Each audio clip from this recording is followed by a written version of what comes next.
Hi, this is Graphically Alex coming at you with all things fat related. If that's something that interests you, please subscribe. I'd love to have you. Today we're going to be watching another response to Remy Bader's surgery.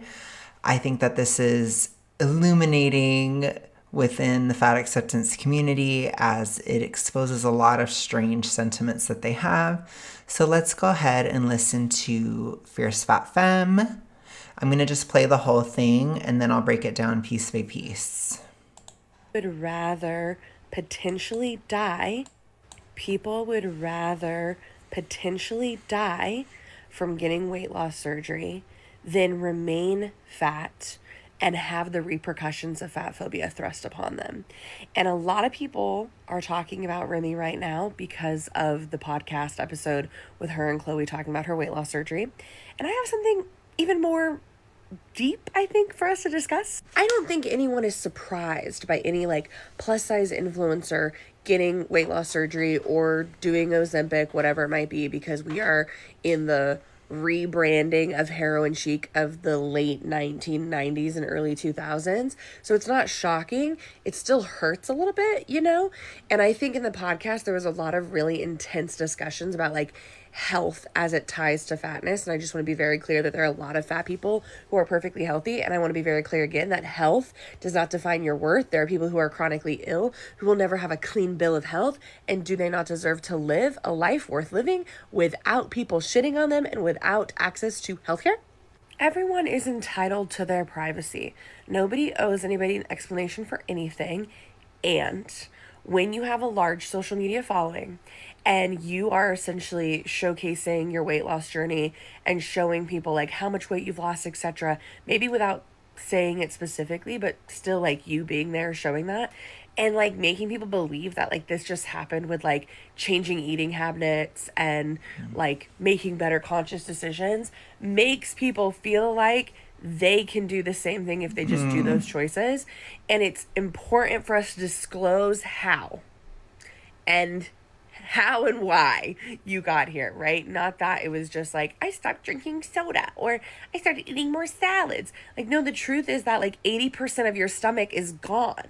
And a high percentage of weight lost from people who do weight loss surgeries is because they can't keep their food down. They suffer from constant nausea or constant purging of food because they cannot keep their food down. Protein does not get absorbed the same way. Your body doesn't store muscle in the same way. It essentially eats it. I've done numerous research studies on weight loss surgery. My mom had weight loss surgery in the early 2000s, and there are lots of complications that nobody wants to talk about, but we are more willing to be thin with lots of complications than to be fat and deal with the repercussions of anti-fatness. People would rather... Okay. There's a lot here. A lot.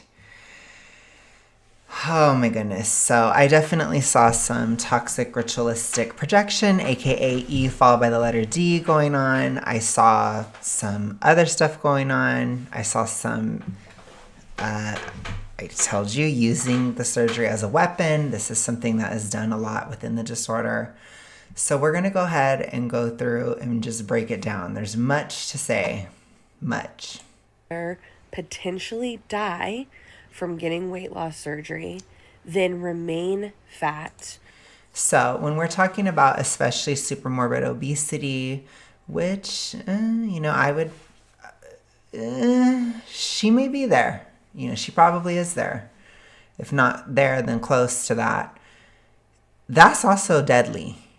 So a lot of times when people are considering weight loss surgery, they're in between a rock and a hard place. They're really struggling with a life or death decision either way.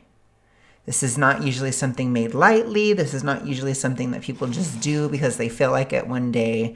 It's usually a conclusion that is gotten to due to a lot of especially health problems. So I don't know where this idea that people go and get weight loss surgery for vanity, I don't know where that's coming from, but it's quite a commitment just for vanity's sake that I just don't think a lot of people would do that for that reason. and have the repercussions of fat phobia thrust upon them. So again, there is no acknowledgement of health, which she actually does break it down. Later in the video, she talks about health. She talks about how it doesn't matter, basically, or how you can be healthy and fat and all this stuff. So we'll get to that when we get there, but it's completely absent from the decision, which that is all Remy said. Remy never said, I did this so that I could look better. Remy never said, I did this because I cared about what other people thought. If Remy was saying that, I'd be like, oh, okay. You know, I'd be like, whoa, that's not what Remy said. That's not typically why people get these surgeries. And a lot of people are talking about Remy right now because of the podcast episode with her and Chloe talking about her weight loss surgery. And I have something even more deep, I think, for us to discuss. I don't think anyone is surprised by any like plus size influencer getting weight loss surgery or doing a... If nobody's surprised, then why was there a huge uproar about it? Why are you talking about it? Why is it this big deal? Why is it shattering the fatosphere at the moment? So you can save the gaslighting. Ozempic, whatever it might be, because we are in the rebranding of heroin chic of the projection. So that's a projection. She's projecting the past onto the present. This happens a lot. I even see it sometimes in my comments. Oh, this is just like 20 years ago. Da, da. It's not. It's still different. Things are always different. If you're trying to project something to say it's exactly the same as it was 20 years ago, that's not real. That's not realistic. That's not what's happening at all. There are certain industries, there are certain places, and there are certain people that have toxic ritualistic behaviors where maybe that is the case. But in general, in society, that is not happening. What is happening in society is there is a questioning of obesity being amazing going on. There is a questioning of fat acceptance logic. There is a reckoning within their movement happening right now where people are like, this is not sustainable. This isn't working. People have died publicly. Like, we're seeing lots of death going on. We're seeing all these cracks showing, and that's what's happening. There's also a lot of people who have spoken against fat acceptance logic and all these different things. There's a lot of stuff going on. Also the panorama, aka you know what, that's a huge thing that brought health to a huge focus to a lot of people, which that's still going to have an effect to this day. There are so many reasons why this is happening. You also have just the fact that Gen Z wants to rebel against millennials. Millennials were the fat acceptance generation. So Gen Z doesn't want to be like millennials. Gen Z wants to be something different. They want to differentiate themselves. You know? Also remember, a lot of Gen Zs have Gen X as parents, and Gen X was not fat friendly at all. Let's be so real. Okay? It is not a shock. We're not surprised. I'm not surprised. There's so many things happening. I don't even think it's necessarily a bad thing. What I worry about is it being replaced with something worse or weird or something similar to the 2000s. I worry about it. I don't quite see it happening, though. That I don't. Except for in very, very specific industries and specific groups of people. Other than that, no. I think most people are still looking at all this with a question mark. And I think that's why it's important for people like me to speak up at this time, and people who are sane and can bring sanity to this issue to talk now, to speak now, because we don't want this to go into another weird pendulum swing moment where it goes too far the other way and then it ends up coming back around. Because that's always what will happen. If it does go too extreme, then it will come back around again. Because the 2010s fat activism moment was in response to the 2000s and 90s. So things always happen, and what's happening now, it could be a potential whiplash back, but it could not be too if we don't let it go there. Okay? But I will say it's still a projection at this time. I don't see it happening to this crazy extent. Most people are just talking about relatively normal stuff diet-wise and things like that. And fitness is becoming a bigger trend, which I don't see as a problem at all. In fact, I see mostly a lot of stuff involving muscle building is coming into fashion, which I don't see as an issue whatsoever, especially if done naturally and healthfully. The late 1990s and early 2000s. So it's not shocking. It still hurts a little bit, you know? And I think in the podcast, there was a lot of really intense discussions about like health as it ties to fatness. And I just want to be very And it probably bothered you a lot. clear that there are a lot of fat people who are perfectly healthy. And I want to be very clear again. No.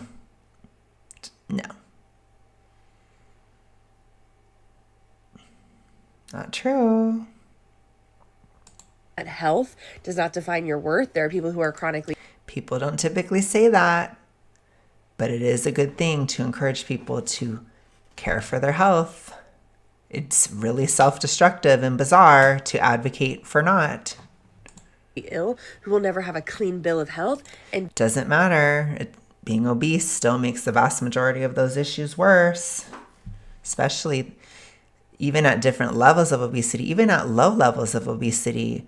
Something like ADHD can be made drastically worse at level 1 or class 1 obesity. It's definitely something to consider. It's not good for you. It's never going to be good for you. It's not okay. People hate it when you say that. And, you know, if it's so horrible and the whole world is going back to the 2000s, you'd think that people wouldn't hate it if I say that. But they do. People do hate it. Do they not deserve to live a life worth living without people shitting on them and without access to healthcare? It's still going to be a problem no matter if everybody else shuts up and no matter how many times they go to the doctor. It doesn't matter. Supermorbid obesity, I told you, it haunts you forever and always. It's always with you every moment of every day, every night. It's horrible. You cannot escape it. It doesn't matter if nobody says a word around you. You still will feel it. Everyone is entitled to their privacy. Nobody owes anybody an explanation for anything. And when you have a large social media following and you are essentially showcasing your weight loss journey and showing people like how much weight you've lost, etc., maybe without saying it specifically, but still like you being there showing that and like making. What is she even saying here? I agree that people don't have to talk about things if they don't want to. I do think you can address something like weight loss, especially if it's very obvious. I don't think it's that big of a deal. I don't know, but apparently it is a huge deal. But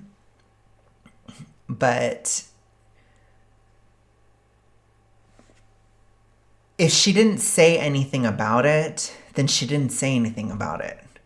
Again, you're projecting into it. That's not good. People believe that like this just happened with like changing eating habits and. Okay, well, it did happen for me by changing eating habits. Like making better conscious decisions, yes. Exercise, deficit, pro-thyroid protocol. That's what I did. That's what I'm doing. That's what's worked. I didn't have surgery. She can't say this to me. You can't say this to me, FierceFatFemme. And I am making it public, and I have done it, and I'm doing all the things. I know it pisses you off. You cannot say that to me. I didn't get it. I didn't get the surgery. I'm not on Ozempic. I didn't do any of that. Again, it's no shade to anybody who does. But I'm just showing it's not necessary. It isn't necessary. You don't have to. It's not an excuse. Don't use it as a weapon. Don't use it as an excuse. It's no excuse. Makes people feel like they can. the Yep. same thing if they just Sure can. do those choices. Sure can. Yep. I know it pisses you off. Sure as hell can. It might take longer, but who cares? What's the difference? Like I told you guys, do it without toxic ritualistic behaviors. Do it without the disorder. If you do it without the disorder, something that could take even as long as 3 years, it's still going to be just 3 years. It's not going to be 15 or 20. It'll be 3. Keep things in perspective. Keep a cool head. And don't listen to your disorder when it says, 3 years is so long. It's a lot shorter than 15, 20, however long she's been big. It's a lot shorter than that. You got to keep perspective. You got to keep it in reality. And it's important for us to disclose how and why you got here, right? Not that it was just like, I stopped drinking soda or I started eating more salads. Like, no, the truth is that like 80% of your stomach is gone. And So she's using it as a weapon. So she's saying, nobody else can do it because they didn't get the surgery. That's what she's saying. So she's heavily, heavily, heavily saying this. high percentage of weight loss from people who do weight loss surgeries is because they can't keep their food down. Okay, and what about people who don't? What about me? What about me, Fierce Fat Femme? What about me? What about me? What about? What are you going to do about it? What are you going to say? What are you going to say? You can't say shit because you're full of shit. What are you going to say to the hundreds of thousands, millions of people who have lost weight without it? What do you have to say? Nothing. They suffer from constant nausea or constant purging of food because they cannot keep their food down. Protein does not get absorbed the same way. Your body doesn't store muscle in the same way. It essentially eats it. I think that there are criticisms of weight loss surgery that are worth looking at. But remember, people who are making that decision, it's usually a life or death decision. It's not usually something done lightly. I don't think it's right to judge. I don't think it's right. I just don't. People don't come to that decision lightly. I would never personally judge somebody for doing that, especially if they're at a huge size. There's a lot of health issues. They have struggled. They've tried everything else. I get it. I totally get it. I'm not trying to shade anybody that has, but I'm saying there are a lot of people who have lost weight without it. So you're using it as an excuse, which I cannot stand when people do this. And again, she cannot look at this clearly. She just can't. She can't. She cannot. It's so infuriating. But I have to say it again. I'm not judging anybody who has. I need that to be clear. I'm not. So I'm judging her logic. That's what I'm judging. I'm judging the idea that you can only do it with surgery. That's not true. Numerous research studies on weight loss surgery. My mom had weight loss surgery in the early 2000s, and there are lots of complications that nobody wants to talk about, but we are more willing to be. There are also a lot of complications with remaining extremely fat. It's also very difficult to lose weight naturally, too. There's always a cost. At that size, you're going to have to deal with something. It's not easy. No matter what you do, it's hard to stay that big. It's hard to lose the weight. No matter what method you choose, it's going to be difficult. That's why I cannot stand it when people say that weight loss surgery is the easy way out. It absolutely is not. In some ways, I think it's harder than what I did. It's difficult. And what I did was hard. Okay, it's tough. But there is no easy way out. There isn't. There is a way out. There's no easy way out. Thin with lots of complications than to be fat and deal with the repercussions of It's not a social thing. It's a health thing. All right, you guys. That's all I'm going to say today. I hope you guys enjoyed this. Let me know what you think. I'll be back next week with some more videos.